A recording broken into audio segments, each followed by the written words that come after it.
Hi everyone and welcome to captain. So यार आज वाली वीडियो बहुत ही ज़्यादा इंपॉर्टेंट होने वाली है। कुछ दिनों बाद हमारा इंग्लिश का एग्जाम होने वाला है।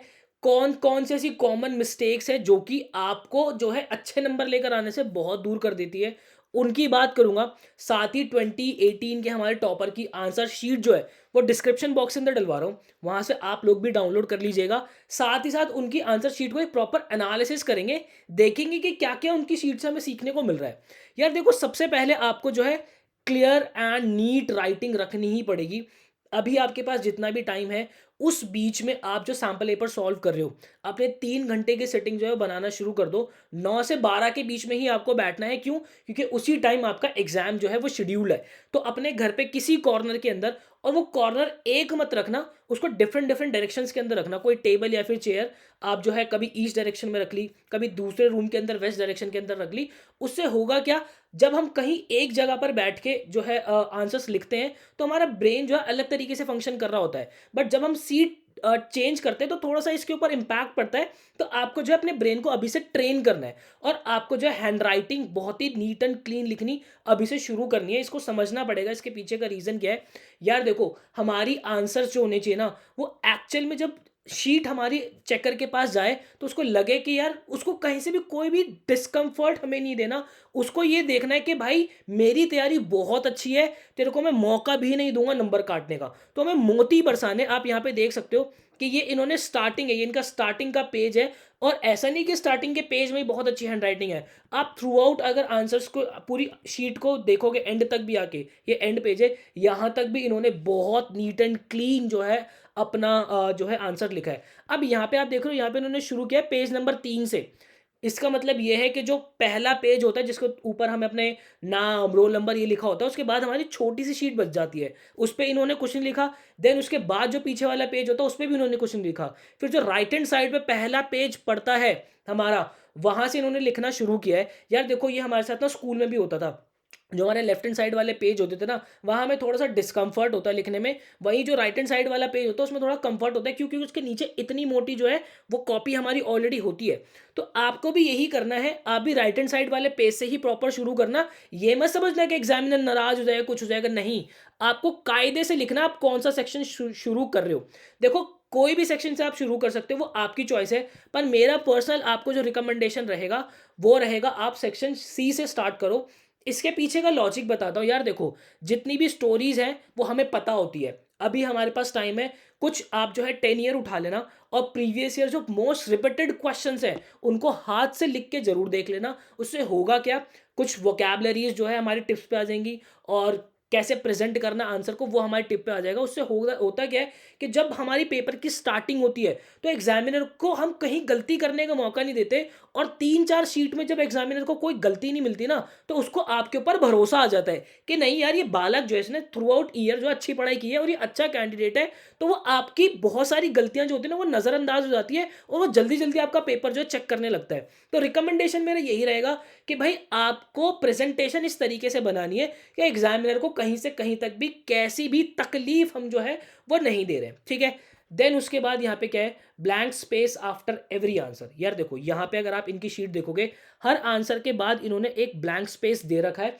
आप जो है, आप एक चीज और कर सकते हो, यहाँ पे एक स्ट्रेट लाइन जो है और डाल देना, नीचे जो स्पेस आएगा स्ट्रेट लाइन डाल देना। उससे होगा क्या, एग्जामिनर को और ईज आएगी, उसको जो है दिखेगा कि यहाँ से यहाँ तक आपका पहला आंसर है, फिर ये दूसरा आंसर है, फिर ये तीसरा आंसर है। बहुत साफ सुथरी क्लियर दिखेगी। और यहाँ से भी कोशिश करना कि एक मार्जिन जो है ना आप यहाँ पे लगा लेना।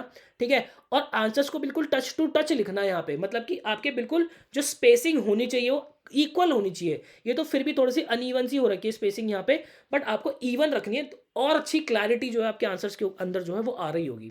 ठीक है। देन उसके बाद सेक्शन सी से आप स्टार्ट कर सकते हो, मैंने आपको बता दिया। देन उसके बाद हमें एक जो है सीक्वेंस फॉलो करना है। यार देखो, आज जब इनकी शीट देखोगे तो यहाँ पे देख रहे हो, 8th के बाद A B C D, फिर उसके बाद 9th का A, फिर उसके बाद इन्होंने C अटेम्प्ट किया है, फिर D, फिर F। तो मतलब ऐसा होता है ना कि भाई किसी 5 में से 4 क्वेश्चन अटेम्प्ट करने हैं, तो इन्होंने एक सीक्वेंस फॉलो किया है। इन्होंने ऐसा नहीं सेक्शन सी का पहला क्वेश्चन अभी कर दिया, फिर राइटिंग की नोटिस लिख दी। उससे होगा क्या, जो आपके एग्जामिनर है उनको बार बार क्वेश्चन पेपर जो है पलटना, आगे पीछे करना पड़ेगा, उनको डिस्कम्फर्ट होगा यार। एक बात मैं बार-बार रिपीट कर रहा हूँ, उसे उन्हें डिस्कम्फर्ट मत देना। चाहे आप किसी भी सेक्शन से स्टार्ट करो, एक अच्छा सीक्वेंस फ़ॉलो करना और जो है अपने रीडिंग टाइम के अंदर देख लेना कि कौन से सेक्शन के अंदर आप थोड़े से कंफर्टेबल हो रहे हो, ठीक है? और चलते हैं फिर आगे, नेक्स्ट पॉइंट है हमारा नीड कटिंग्स। यार देखो हम क्या करते हैं, अगर हल्का-सा हो गया तो उसके ऊपर इतनी सारी खुचड़-मुचड़ कर देंगे। यार यहाँ पे देखो ऐसा नहीं है, इस टॉपर से जो है गलती नहीं हुई है। देखो कितने बड़े-बड़े ब्लंडर हुए इनसे। यहाँ पे अगर आप पहले देखोगे अ, यहाँ पे देखो इस वाली चीज़ को देखो, यहाँ पे अगर इनसे हुई है तो हल्का-सा काटा और ऊपर लिख दिया। अब ऐसा नहीं है कि सिर्फ़ ये छोटे-छोटे से मिस्टेक हुई है। इनसे बहुत बड़े-बड़े आंसर्स भी गलत हुए और कितने तरीके से इन्होंने जो है उस आंसर को काट दिया। ये देखो, यहाँ पे देख सकते हो सिर्फ़ एक लाइन इन्होंने डाली है और उसके बाद आगे उन्होंने जो है कंटिन्यू कर दिया है। मैं आपको क्या रिकमेंड करूँगा, यहाँ पे जो है ये अगर खत्म हो गया, यहाँ तक कट गया, एक ही लाइन डाल देना, उस पे कट गया, देन उसके बाद इस आंसर को नीचे नेक्स्ट लाइन से कायदे से शुरू कर देना, ठीक है? ज़्यादा खुचड़-पुचड़ करोगे तो वो और हाइलाइटेड होके दिखेगी। देखो, हमारे जो एग्ज़ामिनर होते हैं ना, उनकी थोड़ी-सी एज हो चुकी होती है। उनको दिखना थोड़ा-सा वैसे ही कम-वम हो जाता है। वैसे तो ख़ैर एग्ज़ामिनर है, मतलब अच्छा खासा ह्यूमन बीइंग है।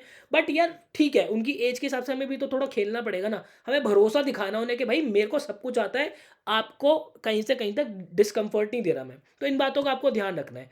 देन उसके बाद आगे आ जाओ, जो आपके लॉन्ग आंसर्स हैं। यार देखो, ऐसा नहीं है कि आप लॉन्ग आंसर्स लिख रहे हो तो ही आपको जो है वो बहुत ज़्यादा मार्क्स मिलेंगे। आप टू द पॉइंट आंसर लिख सकते हो, तो भी आपको जो है प्रॉपर जो है यहाँ पे आपको मार्क्स मिलेंगे और आपकी वर्ड लिमिट की चिंता आपको नहीं करनी है।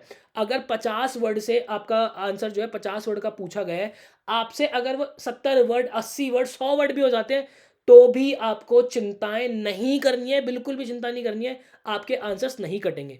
बस we have to make sure कि जितना भी हम एक्स्ट्रा लिख रहे हैं, वहाँ पे ग्रामेटिकल मिस्टेक ना हो। क्यों? क्योंकि एक तो हम एक्स्ट्रा लिख रहे हैं, अब वहाँ पे अगर कुछ हमने मिस्टेक कर दी, कुछ काटा-पीटी कर दी, तो इंप्रेशन गलत होगा। जहाँ हम कम शब्दों के अंदर समेट सकते थे, हम पूरे नंबर ले सकते थे। ज़्यादा लिखना चाह रहे हैं हम, अच्छे से अच्छा करना चाह रहे हैं हम, बट हम क्या करते हैं, पैरों पे कुल्हाड़ी मार लेते हैं। तो इन बातों को हमें जो है वो ध्यान रखना है, ठीक है?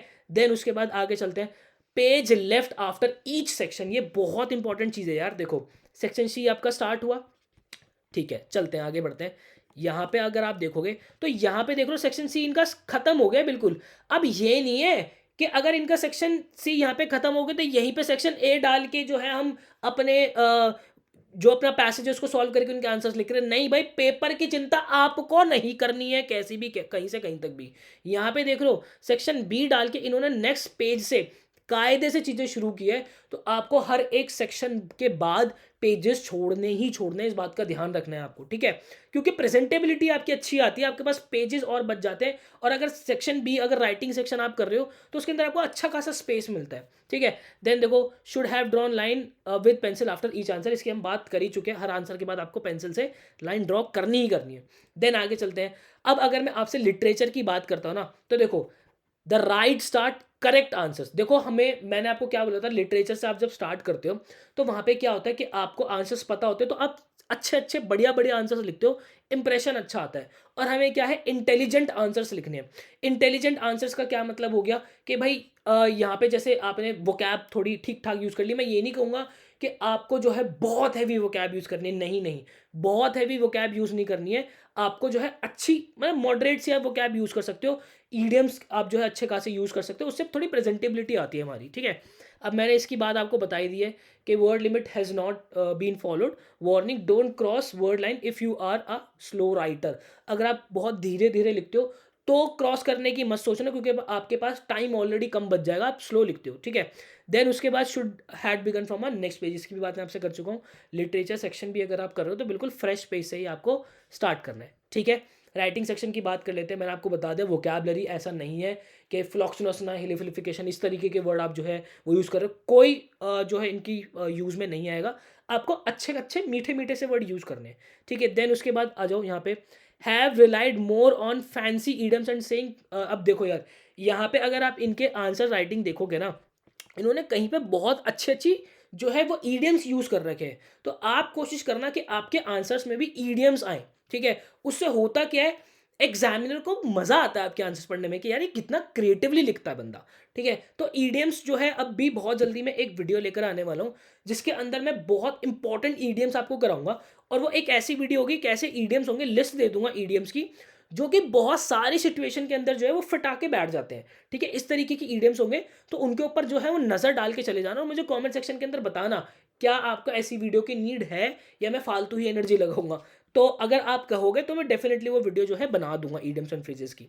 अब चलते आगे, यूज़ पॉपुलर एग्ज़ाम्पल्स, ये बहुत इंपॉर्टेंट चीज़ है। यार देखो, इन्होंने जो है अपने कहीं पे मैंने इनका पढ़ा था, अपने यहाँ पे जैसे देखो, अपने इस आर्टिकल राइटिंग में इन्होंने मानुषी चिल्लर, ठीक है? और हमारे ऑनरेबल प्राइम मिनिस्टर जो है, इनका ज़िक्र किया हुआ है, ठीक है? तो आप जो आज की चीज़ें, करंट सिनेरियो जो चल रहा है, वहाँ से चीज़ें लिंक करो, ठीक है? और एक चीज़ मैं आपको पर्सनल रिकमेंड करूँगा कि कभी भी पॉलिटिकल जो है ना, पॉलिटिकल लीडर्स, इनको कनेक्ट मत करना, कि हो सकता है जो आपका थॉट हो और जो हमारे एग्ज़ामिनर को उस पॉलिटिकल लीडर को लेके थॉट हो, वो थोड़ा-सा अलग हो। तो आपके जो है मतलब ना चाहते हुए भी थोड़ी-सी नेगेटिव इमेज जो है वो बन जाएगी उनके आगे। तो इनको थोड़ा-सा अवॉइड करना। देखो हम यार देखो, वैसे तो नंबर नहीं कटते, बट हमें कहीं से कहीं तक भी रिस्क नहीं लेनी है, ठीक है? उनका पॉलिटिकल थॉट आपके पॉलिटिकल थॉट से थोड़ा-सा अलग हो सकता है, बट आप करंट सिचुएशंस को जो है रिलेट करके अच्छे खासे आंसर्स लिखना, ठीक है? और अवॉइड करना पॉलिटिकल लीडर्स के, तो उनको यूज़ करना, ठीक है? अब उसके बाद जो आप अपने आंसर्स हैं,